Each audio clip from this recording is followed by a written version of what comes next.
नमस्कार. पुन्हा एका नवीन व्हिडिओमध्ये तुमचं स्वागत आहे.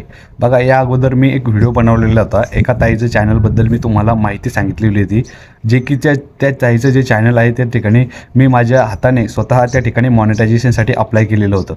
तर बघा, मी तुम्हाला त्या व्हिडिओमध्ये सांगितलेलं होतं की मॉनिटायझेशनबद्दल सगळ्या काही गोष्टी आणि त्या ताईंच्या चॅनलबद्दल सुद्धा थोडक्यात त्या ठिकाणी माहिती सांगितलेली होती. सगळे काही गोष्टी होत्या, सगळे काही चॅनल वगैरे सगळे काही क्लिअर होतं. ताईंचा त्या ठिकाणी व्हॉईस पण क्लिअर होता. जर का तुम्हाला त्या चॅनलबद्दल माहिती पाहिजे असली तर तो जो व्हिडिओ बनवलेला आहे त्या व्हिडिओची लिंक जी आहे ती ह्या व्हिडिओच्या डिस्क्रिप्शन बॉक्समध्ये दिलेली आहे. त्या ठिकाणी जा आणि तो संपूर्ण व्हिडिओ तुम्ही त्या ठिकाणी जाऊन बघू शकता. तर चला, आता मी मेन मुद्द्यावर येतो. यूट्यूब सरासर पागल झालेलं आहे. यूट्यूबवरती एवढा ऑथेंटिक आणि रिअल कंटेंट बनवूनसुद्धा यूट्यूब त्या ठिकाणी चॅनल मॉनिटायझेशन नाही करू लागलं. बघा, त्या ठिकाणी त्या ताईंचं मी त्या ठिकाणी चॅनल मॉनिटायझेशन टाकलं होतं. पूर्णतः जवळपास 48 व्हिडिओ होते त्या ताईच्या चॅनलचे. एक ना एक व्हिडिओ मी त्या ठिकाणी चेक केला. प्रत्येक व्हिडिओमध्ये चेक करूनसुद्धा मी सांगितलं ताईला याच्यात कसलाही प्रॉब्लेम नाही. इन केस आला तरी एक मायनर प्रॉब्लेम होता, छोटासा. म्हटलं एवढाचा प्रॉब्लेम त्या ठिकाणी यूट्यूब धकून घेऊ शकतो. म्हटलं एवढं काही डिफिकल्ट नाही म्हटलं त्यात. तर त्या ठिकाणी तुमचं चॅनल जे आहे ते सहज त्या ठिकाणी मॉनिटायझेशन होऊन जाईल. बट झालं काय माहिती आहे का, स्क्रीनवर दिसेल तुम्हाला की अशा प्रकारचा त्यांना मॅसेज आला त्या ठिकाणी. म्हणजेच त्यांचं चॅनल जे त्या ठिकाणी यूट्यूबनं त्या ठिकाणी काय केलेलं आहे की मॉनिटायझेशनमध्ये रिजेक्ट केलेलं आहे. सांगायचं एवढंच आहे की बघा, आपण रेग्युलर काम करतो आहे. व्ह्यूज येवो अथवा ना येवो तरी पण आपण रेग्युलर त्या ठिकाणी व्हिडिओ अपलोड करतो. मी सुद्धा करत आहे, तुम्हीसुद्धा अपलोड करत आहे. आणि अचानक इन केस अचानक असं होतं की एखादा व्हिडिओ आपल्या त्या ठिकाणी व्हायरलमध्ये जातो आणि त्या ठिकाणी आपलं क्रायटेरिया जो तो कंप्लीट होतो यूट्यूबचा, जो की मॉनिटायझेशनसाठी लागतो. आणि मध्येच काय होतं माहिती आहे का, जसं आपण अप्लाय करतो त्या ठिकाणी आपलं जे चॅनल आहे यूट्यूब मॉनिटायझेशन पॉलिसीमध्ये काय करतं, रिजेक्ट करतं. म्हणजे की यूट्यूब सांगतं की तुमचा जो कंटेंट आहे तो त्या ठिकाणी रियूज आहे, तो अगोदर त्या ठिकाणी यूट्यूबवरती कोणीतरी यूज केलेला आहे. म्हणजे अगोदर ती यूट्यूबवरती तो कंटेंट आहे आणि तोच कंटेंट तुम्ही यूज केलेला आहे. म्हणजे तुमचा जो चॅनल आहे, तुमचे जे व्हिडिओ आहे ते रियूज कंटेंटचे व्हिडिओ आहे. त्या ठिकाणी आम्ही तुमचं जे चॅनल आहे ते त्या ठिकाणी काय रे मॉनिटायझेशन करू शकत नाही. तर असं यूट्यूबचं म्हणणं आहे. बघा, यूट्यूब या ठिकाणी एकदम छोटे छोटे गाईडलाईन्स देत आहे आणि त्या गाईडलाईन्स अशा देत आहे की ते कोणाला बी समजत नाही.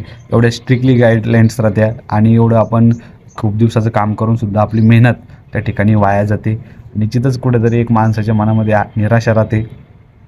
परत माणसाला वाटतं की आता काम करावं का नाही चॅनलवरती. माझं पण 2 चॅनल त्या ठिकाणी अगोदर रिजेक्ट झालेले आहे. पण काय करता, एक यूट्यूबचा किडा असा राहतो अंगात माणसाच्या, नाही निघत कधी. शेवटपर्यंत नाही निघू शकत किडा आहे तो यूट्यूबचा. एकदा का माणूस या फील्डमध्ये आला ना, शेवटपर्यंत माणसाला सक्सेस भेटल्याशिवाय तरी माणूस या ठिकाणी स्टॉप बसत नाही. सक्सेस म्हणल्यापेक्षा मॉनिटायझेशन जोपर्यंत चॅनल करत नाही माणूस, तोपर्यंत बार अनेक चॅनल त्या ठिकाणी माणूस क्रिएट करतं. एक क्रिएट करतं, डिलीट मारतं, दुसरं क्रिएट करतं, परत मागचं डिलीट मारतं. काय चुकतं आहे काय नाही माणूस शिकत राहतं आणि शेवटी मॉनिटायझेशन झाल्यानंतर परतसुद्धा आपल्याला या ठिकाणी आपली इथं स्ट्रगल थांबत नाही. स्ट्रगल कंटिन्यू आपल्याला करावं लागतं. चॅनलवरती कंटिन्यू व्हिडिओ अपलोड करावं लागते.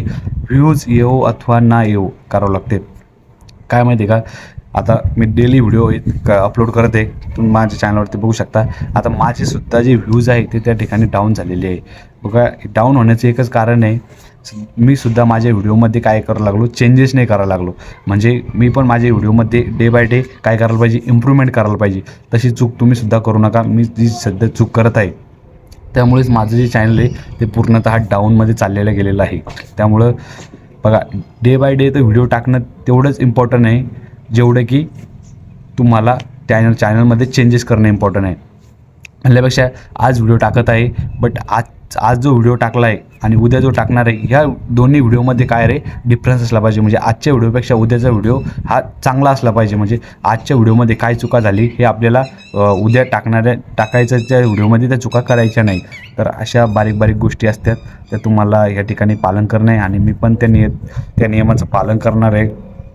जोपर्यंत आपण मागच्या व्हिडिओपेक्षा नेक्स्ट व्हिडिओमध्ये इम्प्रूव्हमेंट करत नाही तोपर्यंत आपल्याला त्या ठिकाणी व्ह्यूज येत नाही आणि ऑडियन्स पण आपल्याला पसंत करत नाही बघण्यासाठी आपलं हे या ठिकाणी व्हिडिओ वगैरे. आपण थंबनेल किती अट्रॅक्टिव्ह बनवा, पण आपला कंटेंट जर चांगला नसला तर या ठिकाणी लोक नाही बघत. लोक कसं माहिती आहे का, काय म्हणतात तशी गोष्ट आहे की चांगल्याच गोष्टी मार्केटमध्ये चालतात.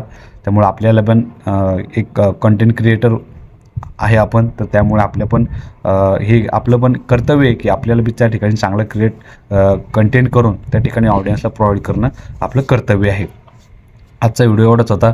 तुम्ही जर नवीन असाल तर चॅनलला पहिले सबस्क्राईब करा, व्हिडिओला लाईक करा. भेटूया नंतरच्या व्हिडिओमध्ये. तोपर्यंत जय हिंद, जय महाराष्ट्र.